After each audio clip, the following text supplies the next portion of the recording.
Welcome back to Everyone's Emerge Conflict, your favorite Apple developer podcast. Just kidding, all things developer. Or does it? We just talk about Apple hardware now. I think that's probably accurate, Frank. No, hi, James. We only talk about AI, Apple intelligence. We are an Apple intelligence podcast. We're not that. But it's been a year of AI. Can't deny it. It's been 365 days, a whole year. I thought it was 365.25. What happened to the quarter? Was it a leap year this year? No, it's every year is 365.25. That's why we need every 4 years a leap day. And was a leap year this year? Can you believe that? Even numbers divisible by 4. Wow. Totally didn't pay attention. James, what did you do on February 29th? Wait, so was it still 365.25 or is it 366.25? Well, it's 3. So no one likes 0.25 days. No one knows what to do during that 0.25. So for 3 years, we do 365, and then another year we did 366. Works. Math works out. Okay. I see. I smell what you're stepping in. Okay. Gotcha. Okay. All right. Okay. Well, let's do it. This is the year in review. Last year we did an Apple 2025 in review. We're going to do a little bit different this year. I've been watching a lot of YouTubers, a lot of people on the YouTubes doing a year in review. Oh, the Vox one, too negative. MKBHD, pretty cool. He played a lot of professional frisbee, so that's really cool. Oh, that's him. Yeah. But we have our own. I went back to our archives and picked out some of the hot topics of the year. And we kicked off the year, Frank, in virtual augmented mixed Apple reality when you decided to spend $3,500 and get yourself an Apple Vision Pro. Can you believe that this is this year? That happened this year, Frank. I can't. That's actually what's fun about doing these year in reviews. Like, you think, oh, what could have possibly changed over the last year? You know, and when you're in it, everything feels slow. Yeah. But reviewing last year's transcript from the pod is kind of creepy and fun. Like, oh boy, okay, we were off a little on a little. No, I cannot believe that the Apple Vision Pro, not quite a year old. I think it came out at the end of January, beginning of February. Yeah, something like that. So we're at the 11th month review date. We were talking about it a lot last time. I think we didn't know what was going to happen. We didn't know if it was going to be popular or not. I'm just going to say it, put it out there. Vision Pro, not popular. No, I think that's the biggest conclusion we can draw from its release. But I do think that it sparked the curiosity, and what we saw throughout the year was more innovation happening in the space. Obviously, Meta has been doing a lot of stuff. Snap has been doing a lot of stuff for a long time. The Meta Ray-Bans are extremely popular. I see a lot of ads on them, but they've also come out with new prototypes in this mixed reality space, and their UI looks pretty similarly striking to Apple Vision Pro. But Apple Vision Pro, I do think, started to get some really killer features throughout the year in some of the updates, especially with the Mac companion. I think they should have led with that, actually. If that would have been a world-class experience, they could have said, bring your Mac everywhere with you, code, do whatever with you, blah, blah, blah, on the go, in a coffee shop, on a plane, and whatever. You got a big, huge, beautiful monitor with you. Go. It's kind of funny. I had a friend say the exact same thing. He said, Apple should have marketed the Vision Pro as a new monitor. Yeah. Here's a $3,000 monitor you can all get. It's a little heavy. Your eyes are going to get sore. Your nose might feel a little funny in the end. But here's a $3,000 monitor. Because that is kind of a killer feature for it. It's always so funny when I go from the Vision Pro virtual reality, virtual monitor world, and then I look at my real monitor. It looks so small, so low resolution. I'm like, oh, get me back in VR. So I will say, I said Vision Pro, not as popular as obviously I hoped. I just hope everyone went out and bought one. You know, I think that would have really pushed the world, but not in this economy, James. But I think what we did see is there's still interest in that space. There's still a lot of people buying the Quest, and that's a fantastic product that Meta's putting out. And I think the Quest was obviously the better they found a better market niche. They found that balance between engineering cost and price. I think Meta really knocked it out of the park. Apple being Apple released it's still, in my opinion, a better version, but more expensive and all that kind of stuff. Classic Apple stuff. Yeah, it's a V1. It'll only get better, but I do think that the space is here to stay and to evolve, and I'm excited to see where it goes. I do think that I'm continuously trying to reorganize my desk, get things off my desk. I hate everything. I want nothing on my desk. Nothing. And one of the big problems is I got like this thing and that thing. I got the lights. I got you saw me for 20 minutes play around my lights trying to get these lights on. I can't get anything going. I got cameras. I got this. I got bars. Why do I have so much stuff? I'm trying to get rid of stuff. Anyways, that's not happening. Okay. But on that, there was other hardware. I think for me, a big one this year was the rise of ARM on Windows, which has been coming for a long time. I obviously have my project Volterra, which I love every single day at work. But the Copilot Plus PCs, Copilot being absolutely everywhere, being reinvented. I did some fun prototypes with my father-in-law where it's in Bing. It's in not just Bing, but it's on Edge browser. Like there's just a button like that's Copilot. Like when I open it, Edge here, if it's on the YouTube, let's see.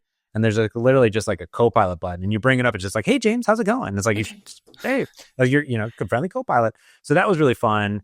But the Copilot Plus PCs, there's a new Copilot button on there. There's new Surface devices that maximize it, a whole ecosystem around them. I think that it was sort of a mixed bag because of how AI features rolled out. Like the recall feature, got delayed a bit. There was other AI features that have been kind of coming into the devices, the on-device ones, like the paint ones, the different editing things as well, rolling out to different manufacturers. That being said, everyone that I know that has one seems to love it. I still don't have one of the Copilot Plus PCs, but I do have a Windows ARM machine, and it is really solid.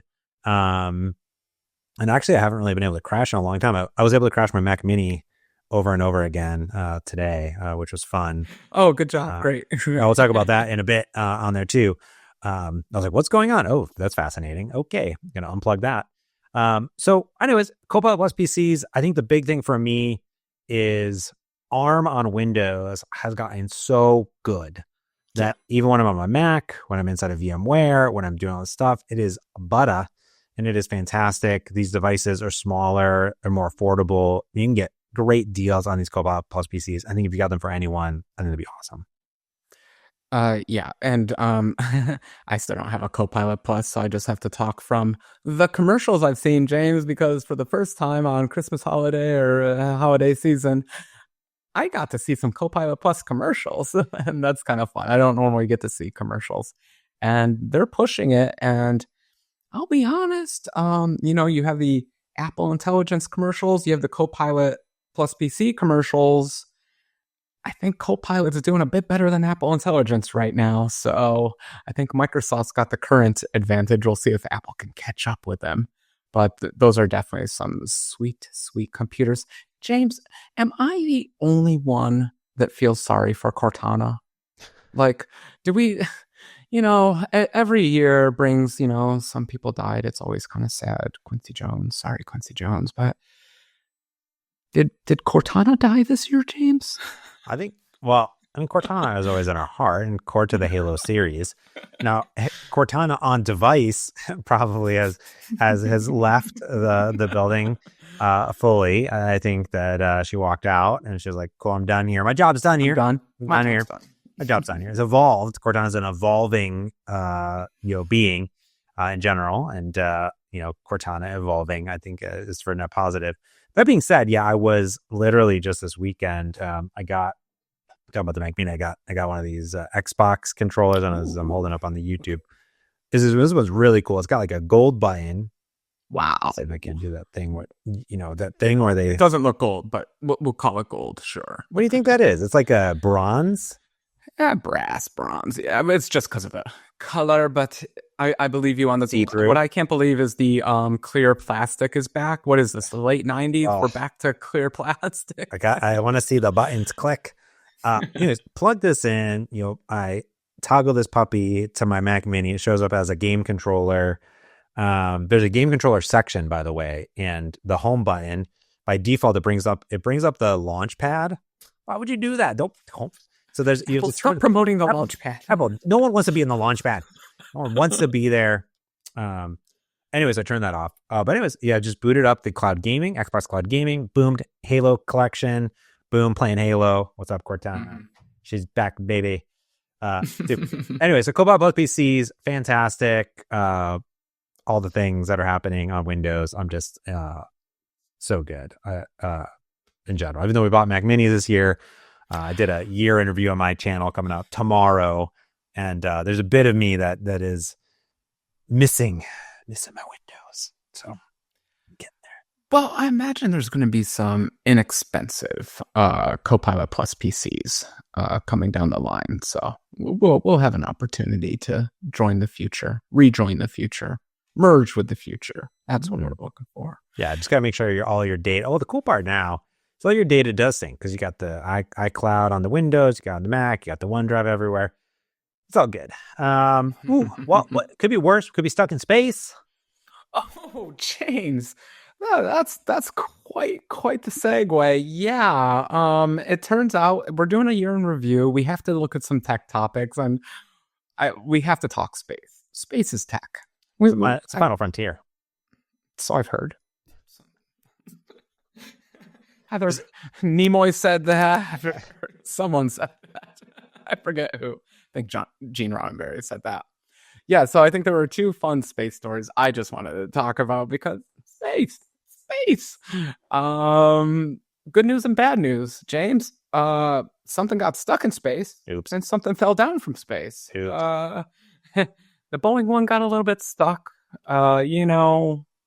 Sometimes it takes 20 years to make a capsule that can do what it did in the 1970s, and that's fine. Yeah. We'll catch back up to our fathers at some day. So that was a little bit of a sad story, the Boeing capsule getting stuck up in space, but I think that all worked out eventually. I think the more fun story is that we caught a spaceship. We, humanity, all of us together. We opened our arms. Come to us, spaceship, come to us. Embrace. We embraced the spaceship this year. Yeah, I'm going to take credit for that because I pay taxes and that's a subsidized company. I'm taking credit for that. All right. Thank you, Frank Krueger. What an achievement of humanity that it's an engineering thing. You can make all the jokes about chopsticks catching the little tube or catching a 747 falling down backwards and all things like that. But as a controls engineer, James, my God, it does not get better than that. Getting two very sophisticated machines to communicate like that, getting a rocket. By the way, I'm talking about the SpaceX Starship launching, the main thruster coming back down and being caught by the chopsticks. What an achievement of humanity. Congratulations to everyone on that team. What a fantastic job you all did. Yeah, it's pretty cool. I mean, I do think regardless, of what happens in space, the positives and the negatives, it is space. I think everyone, just like it was in the 70s or 60s or whatever, we went to space. Or the 70s, 80s, 60s. In this decade. Decade. Yeah. 80. Just barely. I think they had to change the schedule to squeeze it into the 60s. It was like 1969 or something like that. Oh, goodness. Out on the moon. Yeah. It's wild. I mean, it's all inspiring. I remember the first, what was it? I mean, one when they landed the rover on Mars and they were moving it. I mean, you watch it. We're Sojourn. Yeah. When we were kids. Yeah. It's so cool. I was at a conference in Bulgaria and one of the leads of the most recent rover missions for Mars that she led, she gave a keynote. It was fantastic about cool stuff. Cool. So just space. I mean, it's so far away. I think what's mind-boggling is you can basically see things that are so far away in real time, beaming down. Fully real time. It doesn't a little lag, a little delay, but yeah, real time. What? And these aren't when I was a kid thinking about the rovers and all that, I used to think of RC cars and little toys and things like that. No, these things are huge now. These are big, sophisticated robots with tons of sensors and just amazing achievement by humanity. Again, I don't think we put one up this year, but again, space. It's cool. Space could be also the year of the GPU AI driven robots. It could be. We don't know. We got robot taxis. We got robots walking around. We got your robot that you've been building for 5 years. We had. Well, I think Handy was last year, but we went on trips, and this was like one of the first times that I saw more robots doing things in and about than usual. So robots out and about, clearing tables, bringing dishes around, bringing stuff in hotels, like doing things. I've seen them off and on, but in more places that are just like, this is a normal hotel. There's a robot robots in your grocery store cleaning the floors. I'm just saying. I mean, yeah, robots coming for It's you. interesting though. I do want to make a comment though that the AI advances that we've seen in the last couple of years and the robot advances that we've seen in the last couple of years are actually a bit unrelated. Yeah. These are two technologies that are both just accelerating and getting better because we're getting better at compute. We're getting better at big data and training these things. Currently, robots are still using what I like to call 1980s AI. Your basic find the floor, find the object, lift the object, move the object there. That's the kind of AI we were working on in the 70s and 80s. The intelligent AIs, where making some decisions on its own. I think we're still a little bit afraid to put that into a robot body so far.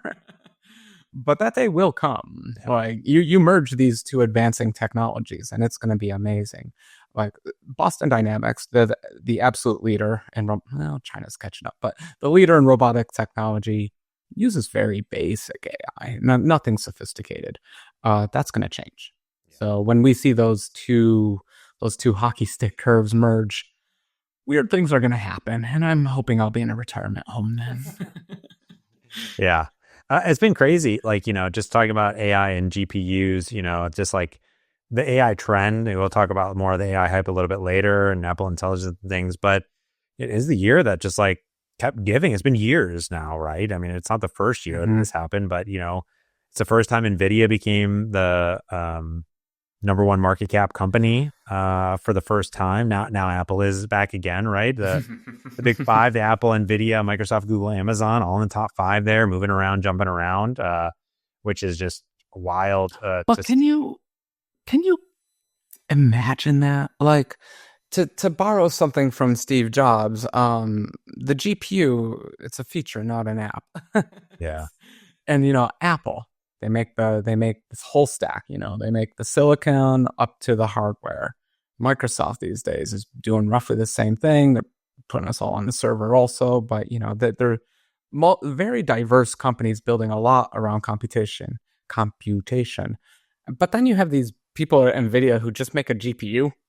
Yeah. Like, let's be realistic. They're making a processor. And by making a processor, they became number one, number two market cap company in the United States. Bravo to them. Like, that's a processor. Who cares? Like, any idiot can make a processor and everyone will catch up. People will catch up to NVIDIA, but good for them. Good for them for getting that market cap up. It's been a name that's been synonymous in my life for at least the last 20 plus years. NVIDIA, you know what I mean? It's not. That's the thing too. Is NVIDIA might have been new to a lot of people in the last few years, but for most of us that play video games or build PCs, NVIDIA, Intel, AMD, these are all companies that we, and all the RAM companies and all the hard drive companies, I mean, like these are all synonymous with us that we've known for years. And just to see them evolve and what they can do, we saw it a little bit coming, right? Like with the Bitcoin mining and the things that you can do. It was a matter of time before the computational things get unlocked. So it's like really crazy to see, but I'm excited to see 2025, what happens. We'll talk about predictions later on, but I don't think this year of GPU and AI is going anywhere, because I do feel as though it's now, we talked about it, right?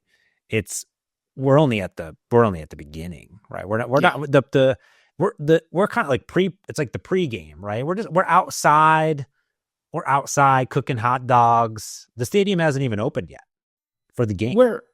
We're in the 1960s, basically, from a computation standpoint. It's like the 1960s was when IBM was making all their big mainframe computers, and computers were very expensive again, and everyone was getting, they didn't call it that back then, cloud services. You bought a mainframe and everyone logged into the mainframe. That was a cloud, by the way. We had cloud in the 60s. We just didn't call it that. It's kind of funny. Time is a circle and we just keep repeating ourselves.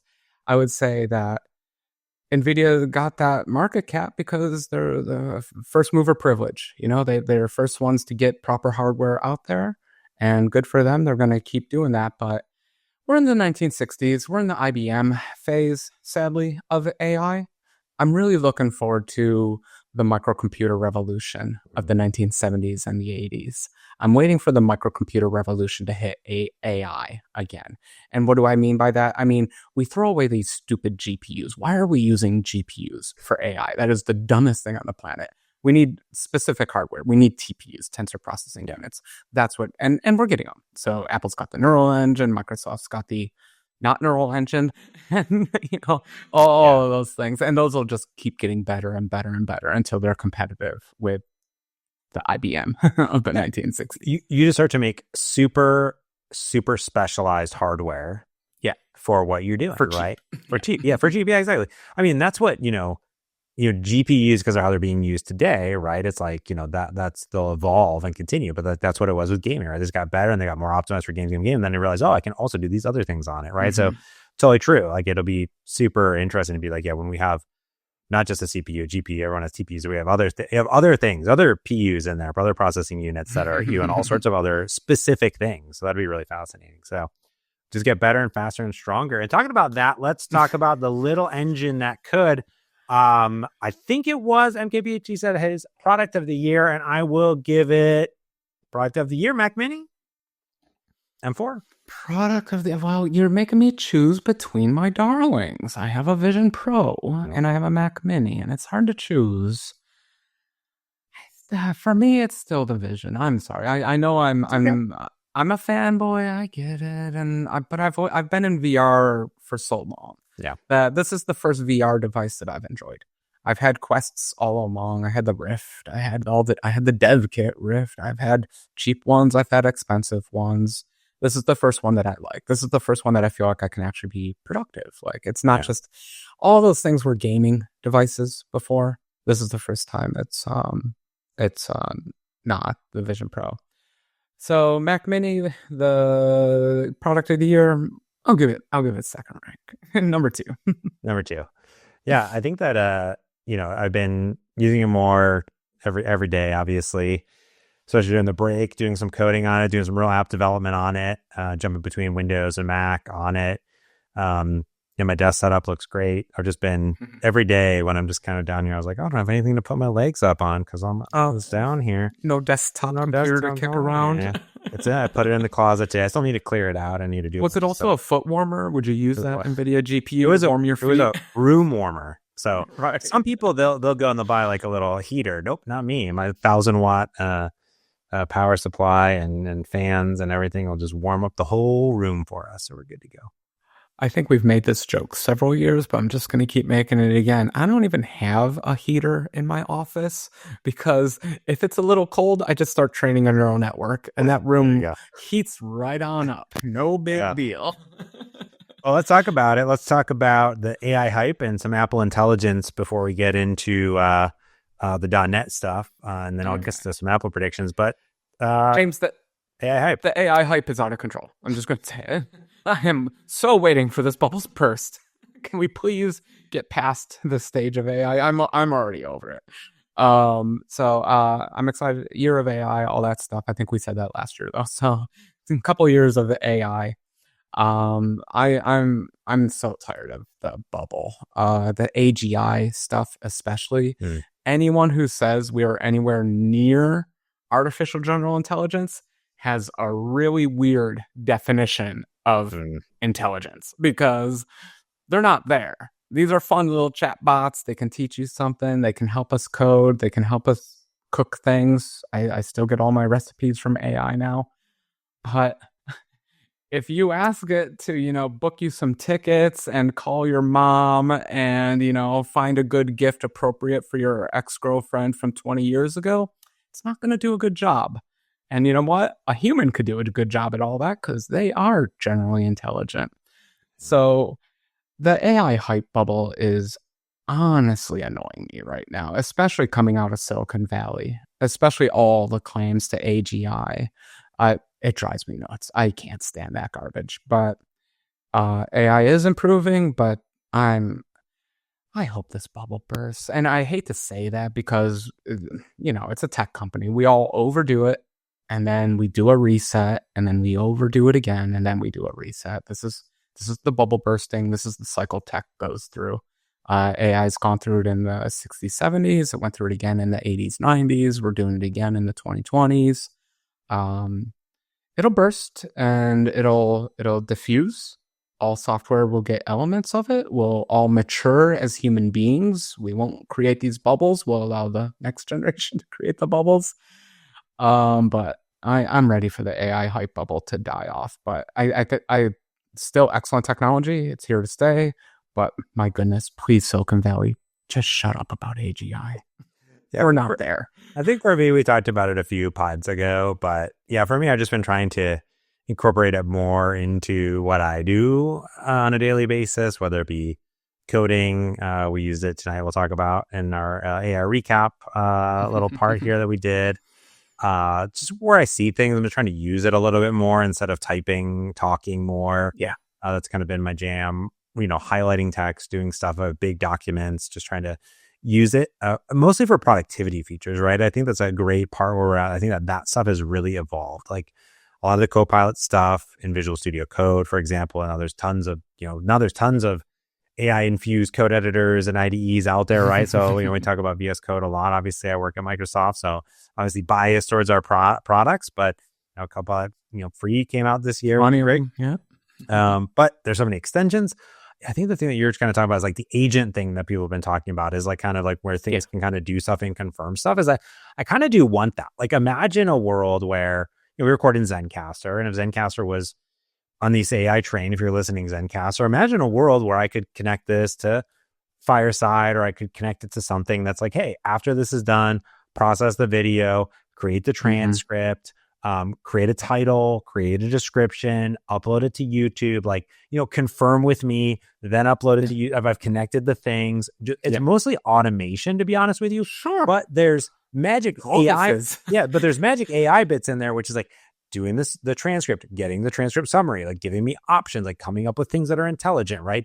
Maybe giving me options for follow-up, right? And if it was really smart, then like when we go into Zencaster, for example, it could then say, hey, like I saw last week, you uploaded this to YouTube. Here are your comments from this place and that place. And like, let me do a summary of it. You know what I mean? Like there's great things that can come once the pieces all start to meld together. And I think we'll get there eventually. We're still, again, we're crawling. We're crawling. Maybe taking one step, but probably not. Well, it's got to be one step because the moment you give it permission to do things, that's gutsy. Like the moment you give the AI your credit card, then we'll know we've passed that hurdle. Yeah. But no one's giving the AI their credit card right now. No one trusts it that far. And that, you know what? We'll call that the Frank test. That's when we'll register it as intelligent, when when you trust it enough to give it your credit card. But yeah, you're absolutely right. It's the acting on its own kind of stuff, the agency, having its own agency, becoming an agent. Yeah. When it can A/B test show titles or something on YouTube, or A/B test thumbnails. Things like that. That's when it becomes useful. And yeah, what is technology but automation? Humans can do all this stuff. Yeah. We just don't want to. Yeah. It's kind of a waste of my time in a way. If it can do it for me, why not? You know what I mean? Well, let's get to the big AI other hype this year, which was a different type of AI, which is the Apple Intelligence. It's the year of Apple Intelligence because before Apple Intelligence was even out, Apple decided to market Apple Intelligence to everybody, even though you couldn't get it out there. Strange odd choice. It's still I get it though. It's the leading feature that they use for all their advertisements. So upgrade to an iPhone 16 and get Apple Intelligence. So it is their marketing system. Good for them. They're trying to keep up with the world.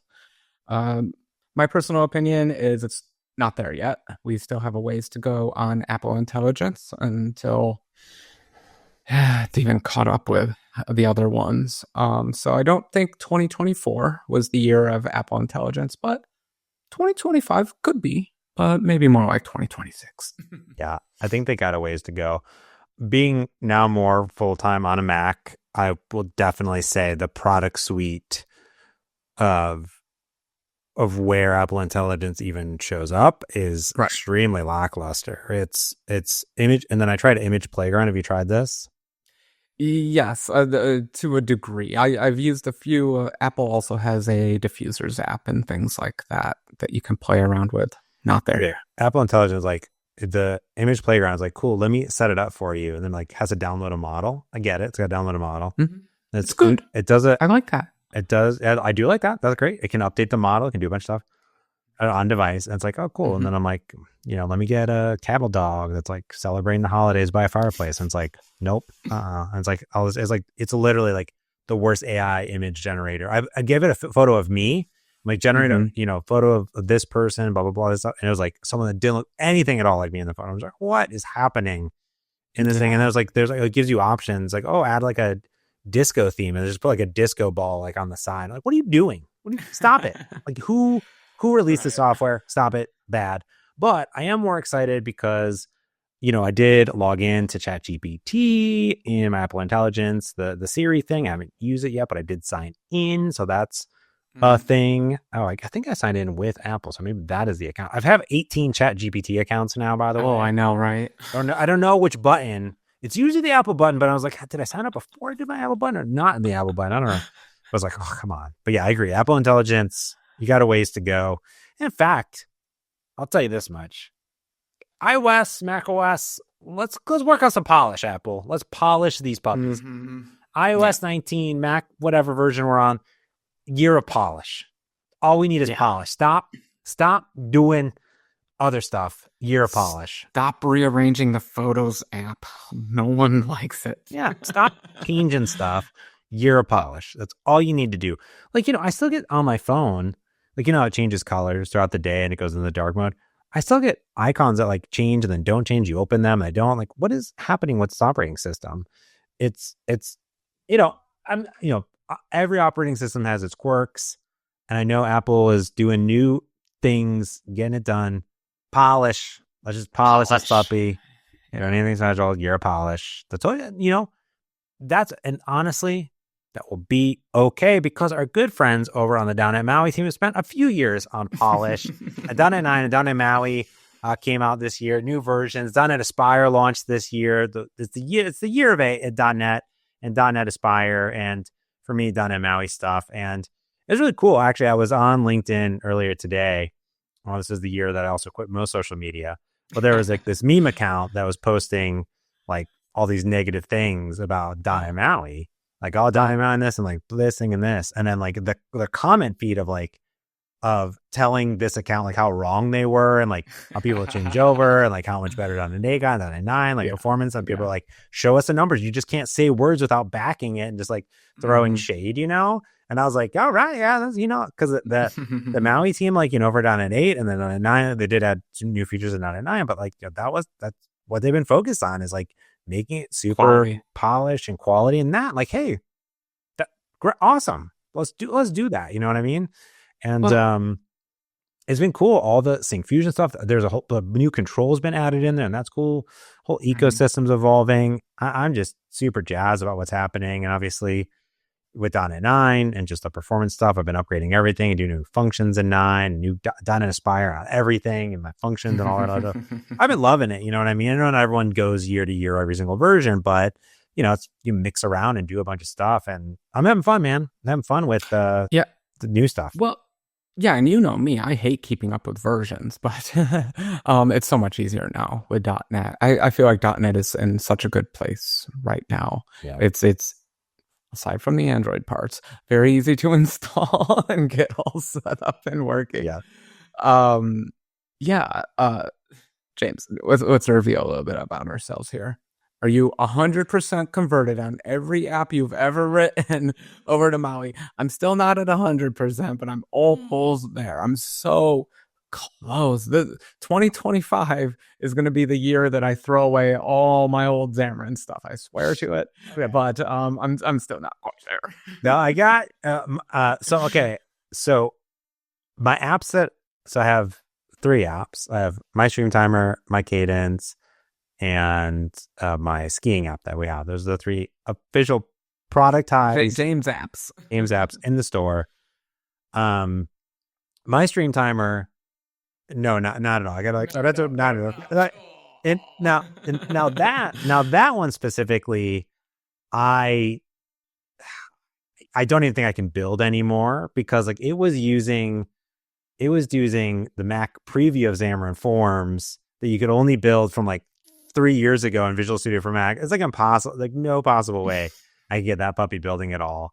So that one is now luckily that one is a relatively easy rewrite update, because it's a pretty streamlined application, especially on the Mac, because it's like the Mac stuff's there. We'll see how that goes. My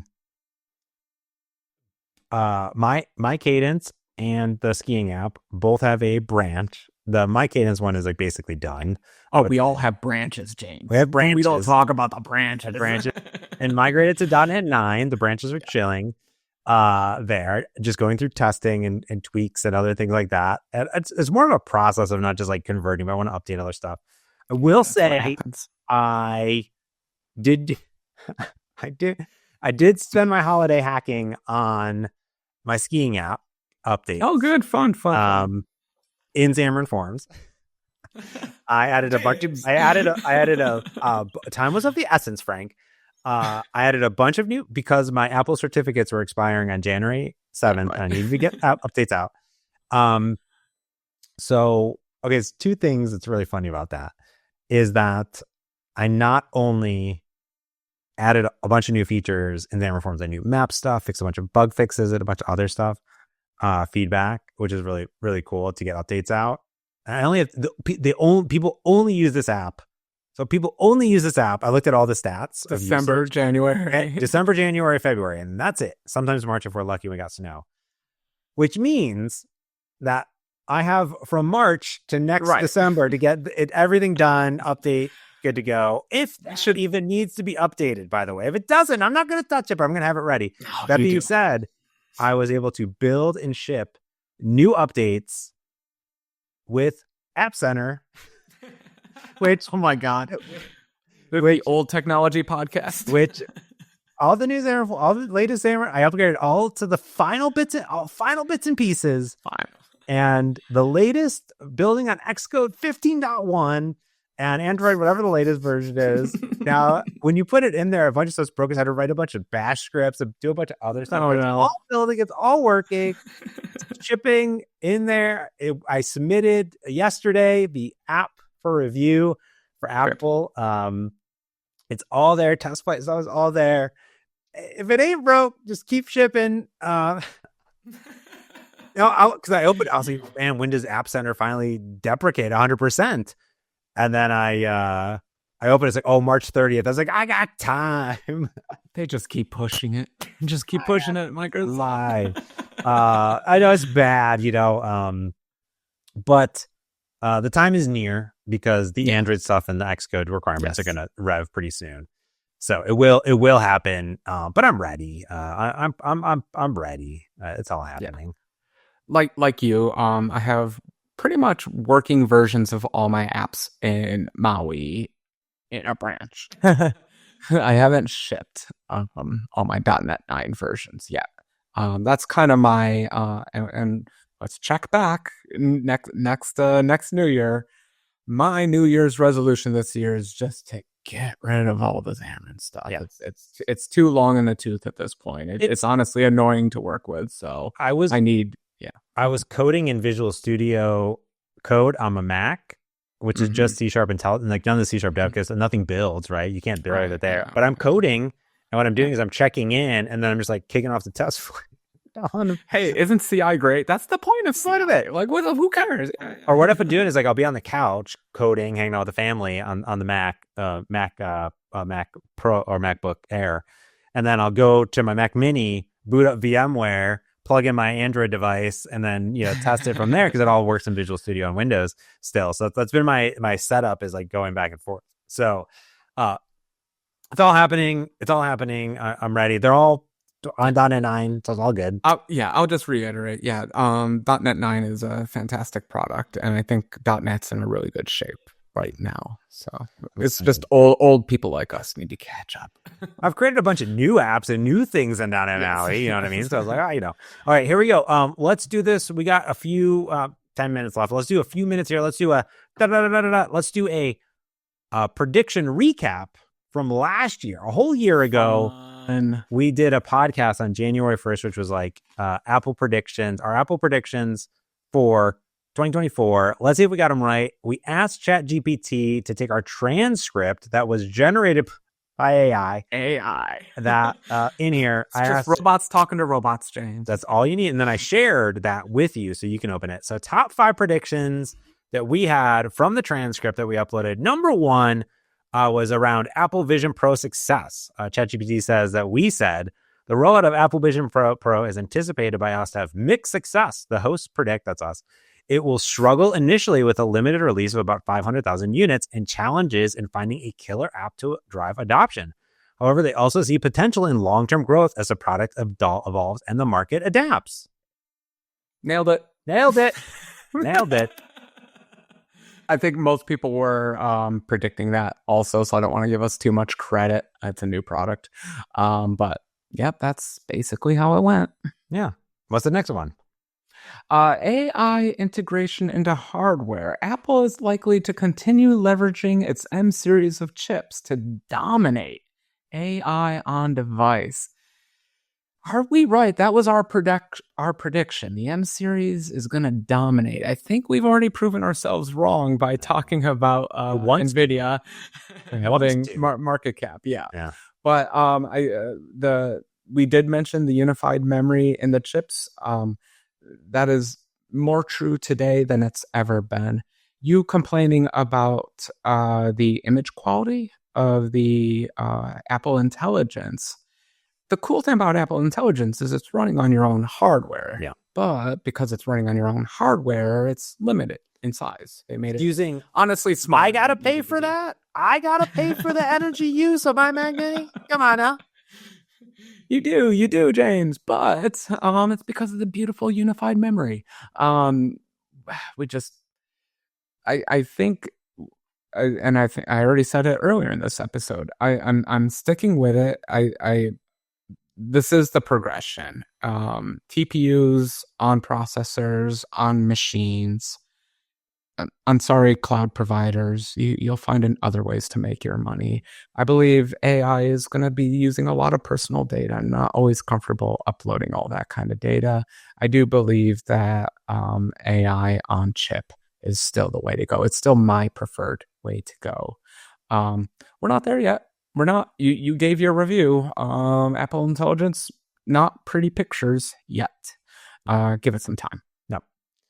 All right. Next one. Expansion of the M3 chips, maybe just M chips. It says predictions include the M3 chip becoming ubiquitous across Apple's hardware lineup, phasing out older M1 models and advancing desktop machines like the Mac Mini or Mac Studio to support more memory and AI workloads. Wow. Nailed it. Done. We got it. Yeah. Well, I don't think either of us predicted the M4 though. No, we didn't. And not coming to the iPad first, that's for sure. No, definitely not. Yeah, I think so. We obviously got the Mac Mini, and the Mac Studio, I'm sure, is going to get revved with an M5, I bet.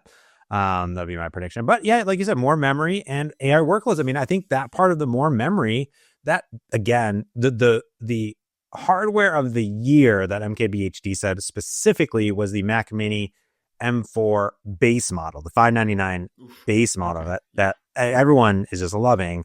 It's just a great little machine. You know, obviously we upgraded ours with all the things, but which I'm happy about. But you know, it's a great machine. So I think we nailed it. Okay, what's the next one? Well, funnily enough, it's another Apple Vision Pro. We were excited about the Vision Pro last year because it was a new product coming out. Um, so here's the AI summary of what we had to say. The ecosystem will likely include gaming and utility apps, but consumer adoption might hinge on pricing adjustments. That is a very polite way to say Meta ate Apple's lunch with the Quest. Yeah. The Vision needs to be a lot cheaper. And we're still looking for that killer app. I, I'm doing my best. I'm trying to release some killer apps for it. But I don't think we've quite hit the killer app. So far, the killer app has been the virtual monitor. Yeah. And that just doesn't justify the price tag right now. So I think we were right. I'm going to give us credit. I love giving us credit. But Apple does need to find better price points for that hardware. Yeah.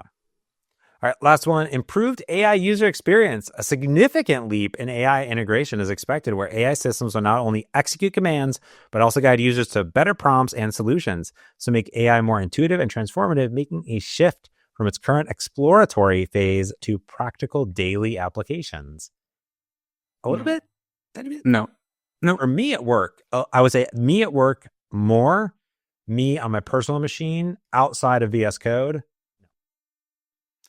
No, and we're technologists. We can see the potential in technology. We can use our imaginations, but thinking that we would see drastic improvements last year, 2024, this past year, I think we're getting a little bit ahead of ourselves. Hype.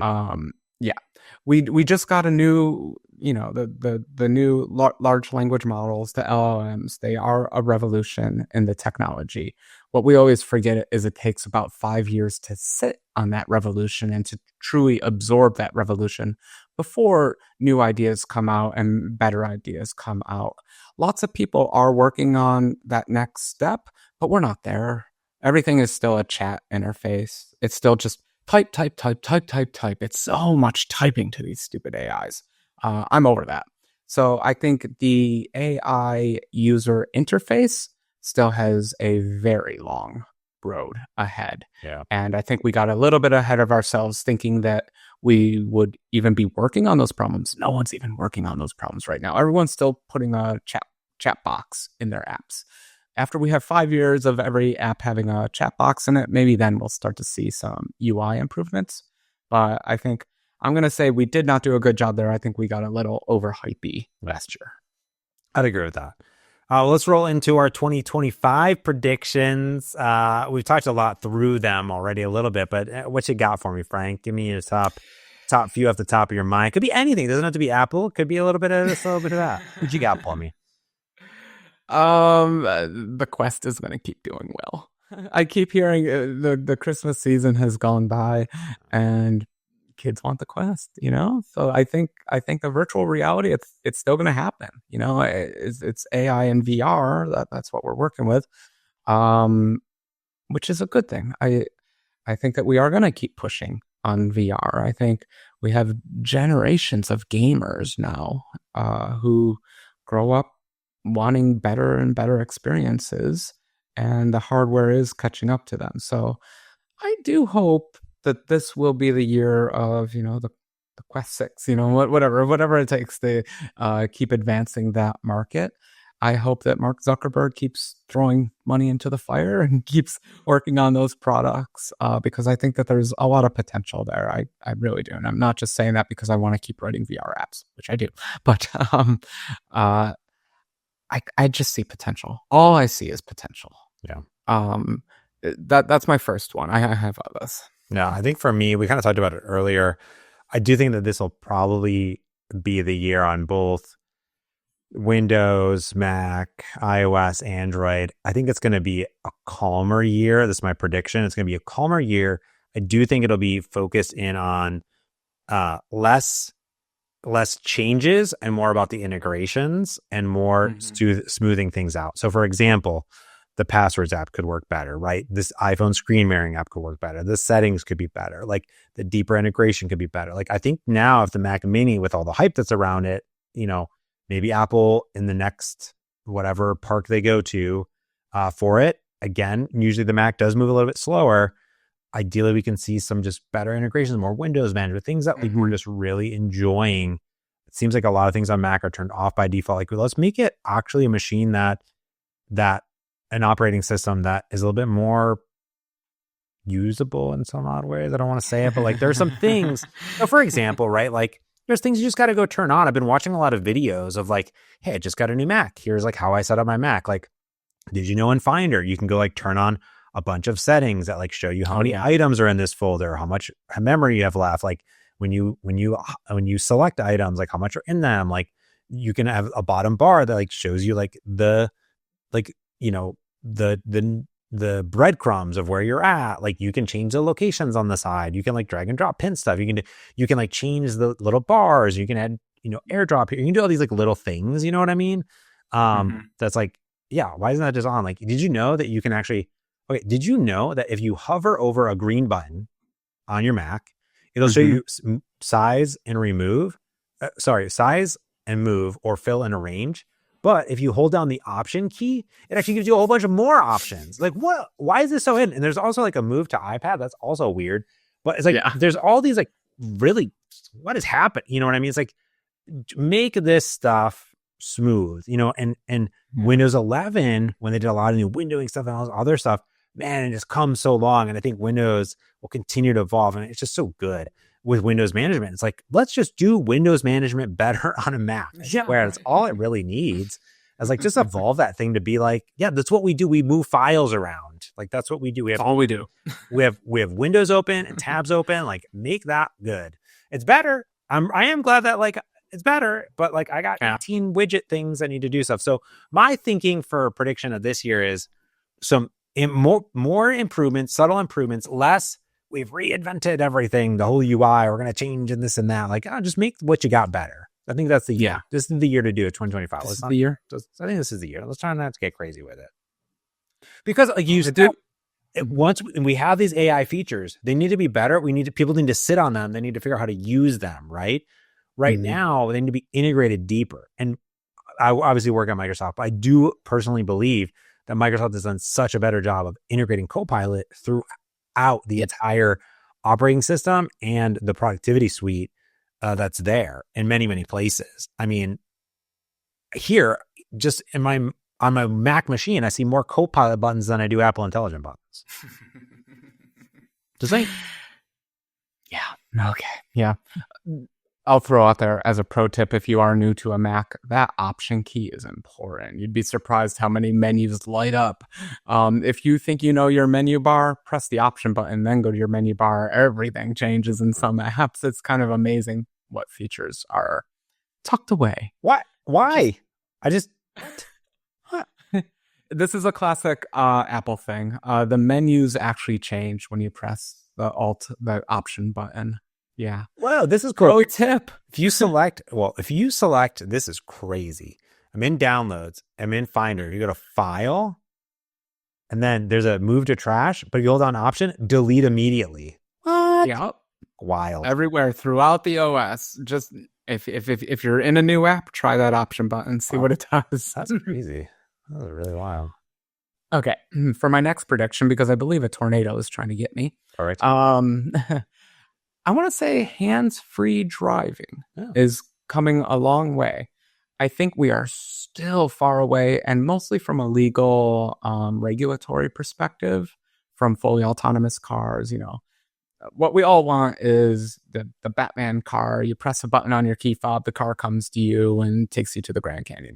That's what we want. We're not there. It's going to be 10, 20 years before we're there, just from a legal standpoint. That's the hurdle. It's not a technology hurdle.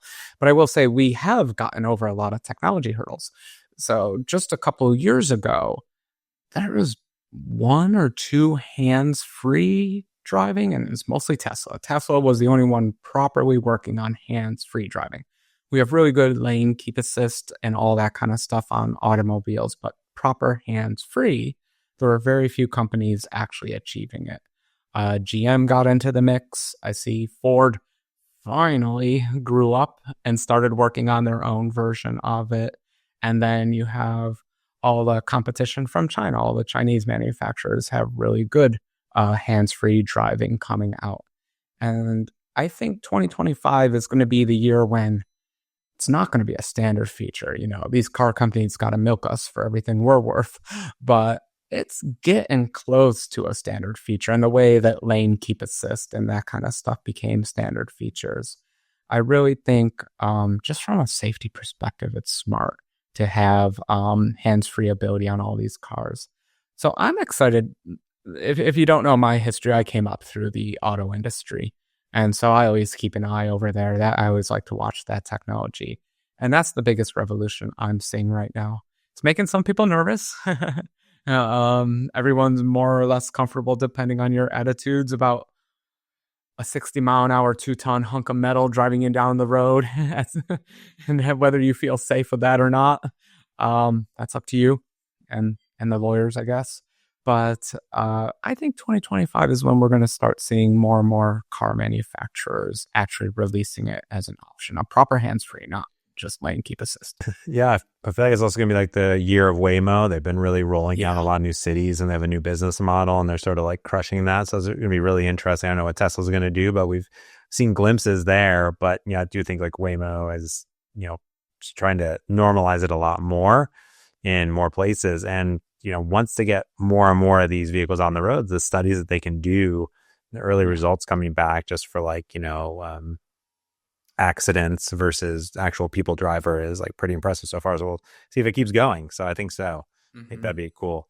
I think for me, so this will be the year of Nintendo. I'm very excited. What? Really? Year of Nintendo. So if people don't know, the Nintendo Switch, which is one of my favorite video game consoles of all time, is coming up on 8 years. March 3rd, 2025 will be 8 years already. Very 8 years. Yeah, it's wild. I was I guess I was like 31. Yeah, 31. Wild. I'll be 40 by the time the next one. No. So if people don't know, Nintendo has been, I wouldn't say like delaying the Switch 2 or Switch Pro or whatever the successor is. They haven't necessarily had to. It's still the Switch. I mean, they're coming out with Nintendo. Like Heather and I just got Heather a game for her Switch. She just got me a new Mario game. And they're coming out with games every month for the Switch. And it's just like such a great system in general. Between that and my cloud gaming, I'm going to have like the best of all worlds of every single possible AAA and Nintendo game feasible, right? That's out there. But they have been slow to announce the details of the Switch successor, but they have said that the details will be announced. Like they say it exists, that the announcements and the leaks are coming out now and all this other stuff in the Q1, Q2. So it'll happen. So I do think it's going to be ginormous. I do think that the Switch, is my prediction, will launch with either, I think it'll launch with a new Mario Kart game at launch. So Mario Kart 9, because 8 Deluxe is the best selling, I think, Nintendo game most ever, I think, in general. In fact, I just bought the expansion pack because it was on sale, because why not? It's so good. Mario Kart 9, I think, will be the launch title, but I also think that the new Metroid Prime game, which has also been delayed for like 8 years, I don't think they'll put it on Switch anymore. I think they'll just make it a Switch 2 exclusive launch title and just make it that. That's my prediction for it. I think it's going to be huge. I think that it'll be backwards compatible. I think it'll work with also. I think it's gonna crush in general. And I'm excited for it. Like, I'm excited for video gaming again. Like I'm loving, like I'm super excited. I've been wanting to get into it. My old games replay Halo, like that's been remastered, but the new Indiana Jones game came out recently, and apparently it's just like awesome. So I'm super excited to get into that. I think Gerald just like beat it. And that's on game streaming. So I'm going to boot that up now that I got my transparent remote. So I do think it's going to be awesome. I think it's going to be a year of games again. Like, actually, the Xbox Series X and S are getting up there. The PlayStation is actually getting up there. You think of the PlayStation 5, PS5 release date. It came out 4 years ago. Yep. Wild. It's tricky with those game companies. Like you're mentioning Nintendo holding the Switch. That's because if they announce Switch 2, Switch 1 sales die. So they got to be very careful about when they announce these kinds of things because it just kills the sales for the previous product. Exactly. That's a tricky one. I don't honestly, I don't live in the gamer space, so I don't want to make too many predictions there. What I would like to see in gaming is just more variety. I think the AAA titles are a little boring in my opinion. Indie gaming continues to be the best though. I think you see, oh, what's that current game? Kill the Princess or something like that. There's just amazing creativity in the indie gaming space. And me, this is not a prediction for 2025. This is just what I want to see. Less AAA, more indie. Now that everyone's using Unreal Engine 5, every game just looks the same. And a lot of companies just keep putting out the same game with a different skin on it. I'm hoping for more variety in the AAA game space. It'd be cool to get studios that are like, studios like split up into smaller dev teams that are doing like small A titles or B titles. Yeah. The size wise, right? We think AAA had like usually like thousands of people working on them. So much money, $800 million for a stupid pirate game, things like that. Let's get, and it's cool to have some of those big, let's get some of the mid-sized games that are out there that are like doing really cool things. So that'd be great. All right, one more each of us. What you got? This is a proper prediction in that I'm not anticipating something good. IoT is going to continue to be terrible. Everyone I talk to, I keep talking like, because I'm traveling around for the holidays. I get to inspect people's smart homeness. How smart is your home? I continue to be disappointed by the smartness of people's homes. So my 2025 prediction is a little bit sad.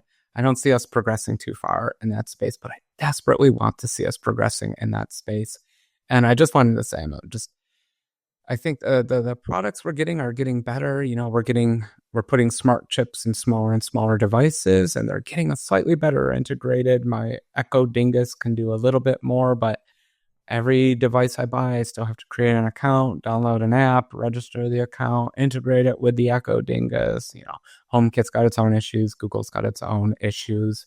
So my prediction for 2025, people's homes will remain dumb. And everything will make you log in, sign up to an account, and have you register, give it your location. We're just setting up like the little e-scooter. The Segway, you got to create an account, you got to bind it, you got to do this thing. I know it's security. Like, get this, you got to do that. It's like, oh my goodness. Like, I got Heather one of those Ember mugs, the mugs to keep your. Yeah, cool. Yeah. You got to have an Ember account to like log into the app. How could you possibly feed electricity to a coil if you didn't have it authenticated with a valid certificate? It would be impossible to get those electrons there. It's inappropriate, companies. Stop it. Now, technically, she didn't have to. Technically, it would. Okay. It has a default setting that like when you turn it on, it'll go to 135. But if you don't want it at 135, the only way to change the thing is to connect to Bluetooth, which is, she really likes it though. I got it on Voodoo. So okay, I agree to that. So I got her one. It is really neat. And I drink my coffee so fast, I don't need it to keep it warm.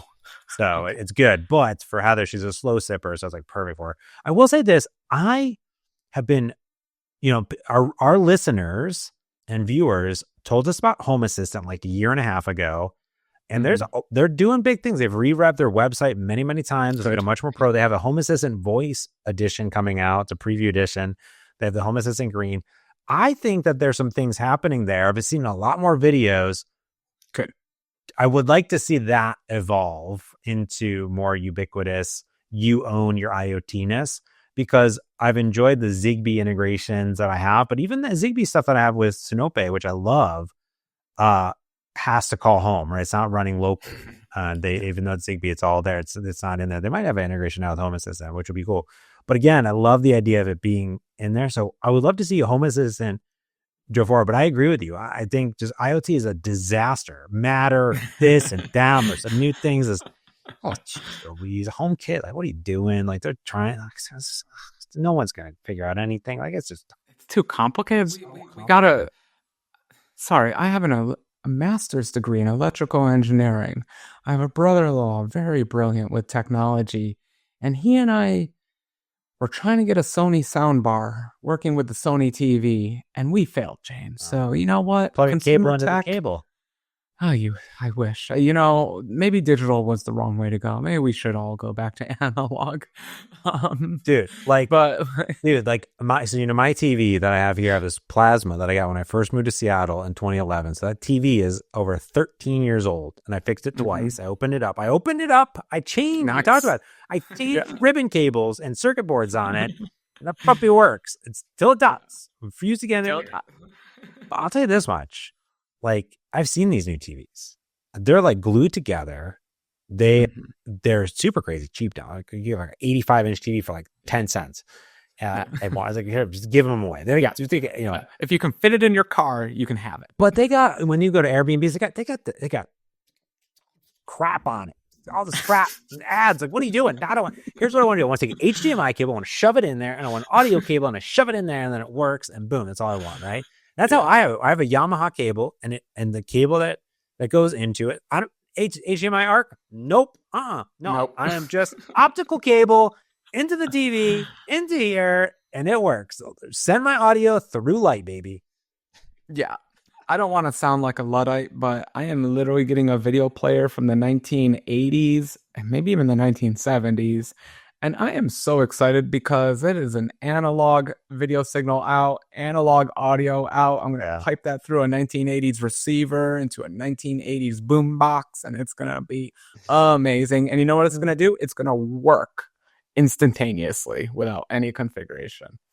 Not a Luddite, but man, consumer tech has me depressed this season.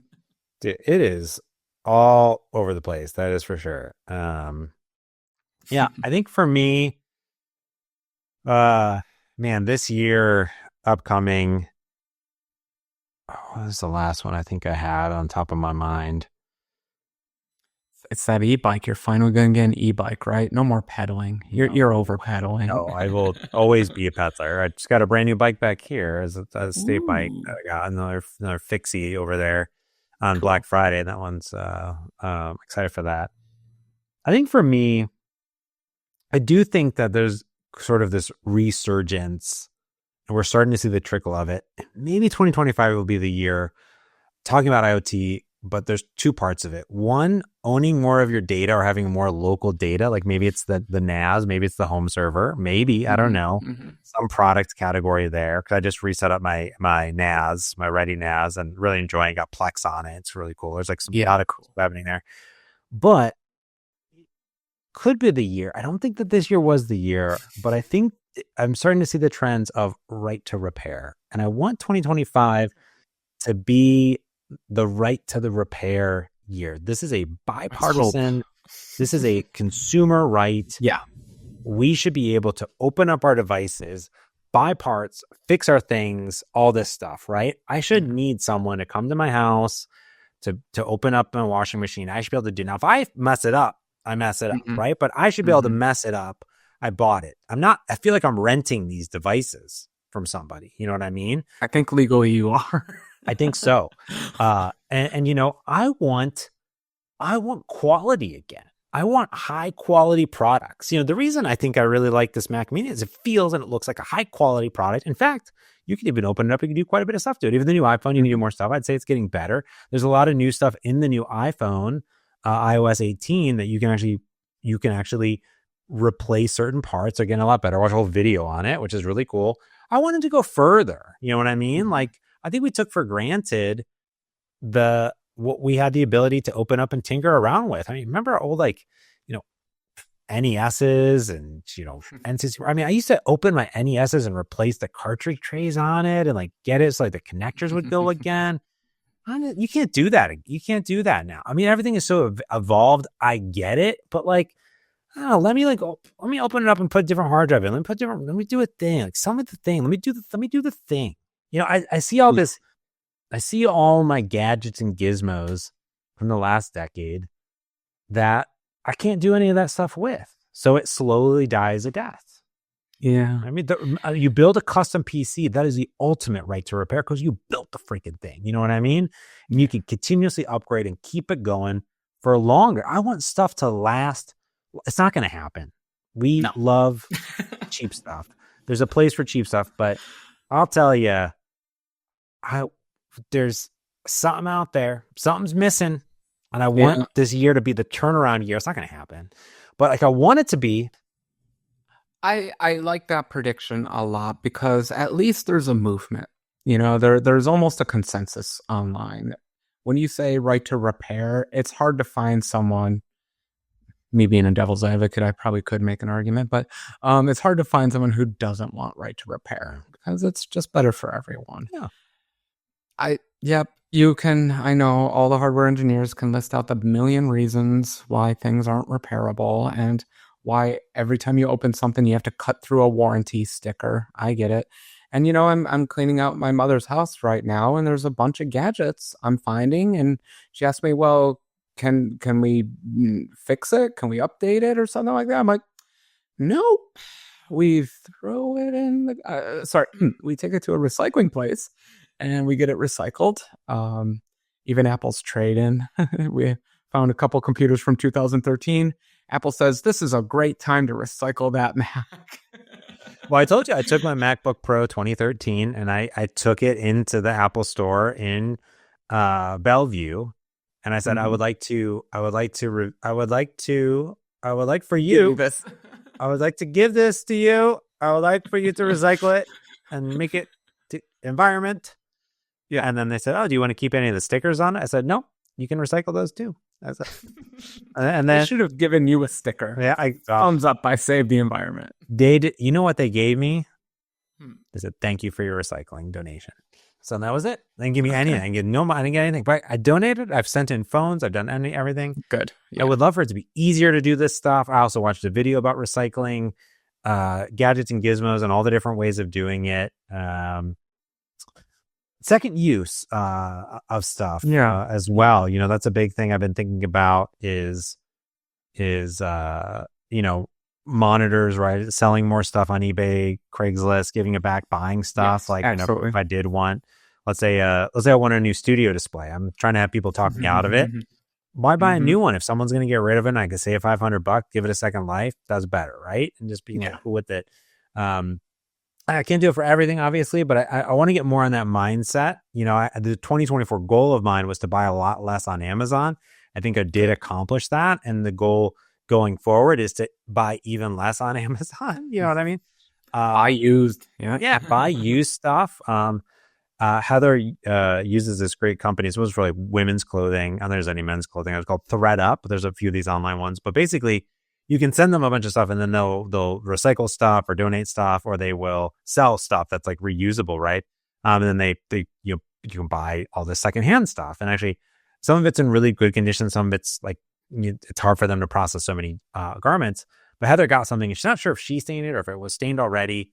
So she dyed it. She like dyed it. Today she was out there, dyed it. She's like, fun. So I gave it a third life. You know what I mean? You know, and it was just cool. So, and she's like, I never dyed anything before, but now I learned how to dye stuff. And like, it's gotten really easy. Like you just go to Joann Fabrics and like, here it is, you know, really cool. So second, third lives of things, which I think is a benefit, you know, and my CPU over here that's here, it's got a great GPU, it's got a great power supply, it's got a whole bunch of RAM. I'm gonna take it out, I'm gonna sell it, people are gonna buy it, they're gonna put it in their machines and hopefully give all this stuff some new life, you know. That's definitely become my new goal too, especially since gosh, time flies by so fast. That 10-year-old computer I was referring to, I thought it was only 6 years old. I thought, you know, we'd be able to get rid of that thing no problem. What I'm realizing is we've been collecting devices our whole lives. Oh gosh. I need to do better about passing it on. Just I don't need the money, you know, just find a kid in high school or in middle school that needs a computer and just take this computer. Yeah. Yep. There's the computer's second life. I want to get better at that with all my, because what's the point of having my hardware collect dust on the shelf? Give that to a kid and let's move on. That's my whole thing is like no hardware. I don't want, if I'm not using it, it's gone. I have a cable rule, which is like, if I put all the cables in a box, if I don't use them within a year, they're not out of the box at the end of the year, they all get donated. Everyone needs cables, right? Why spend $10 on a new cable? In fact, that's the other thing too. So if you need to buy a new cable, this may sound crazy to anyone listening. You need to buy a new HDMI cable, USB cables. Go down to Goodwill, go down to Restore. They got cables. Oh my God, so many cables for days, like $1. They got cables. Yeah, cables for days. You don't need to buy them on AliExpress. Cables for days. Anyways, that is our predictions. That is 2024 wrapped up. Put a bow on it. We even did longer than last year. We did 1 hour and 7 minutes last year. We did 1 hour, 15 minutes this year. That's going to do it for this year's Merge Conflict. People have a great, amazing New Year celebration. Let's kick off 2025 in style. I'm excited about it. Frank, I love you, buddy. Let's get close. We're going to get close to 500 this year. We're almost there. We'll wait until 2026, but I'm excited for the predictions. Yes. All right. You go get some sleep. It's super late there. I'm going to go eat some food. I'm super hungry. Let us know what your predictions are on the comments. Check out our YouTube so you can see all the cool Xbox controllers, all that stuff. It's going to do it for this year's Merge Conflict. So until next year, now I'm James Montemagno. And I'm Frank Kruger. Thanks for watching and listening. Peace.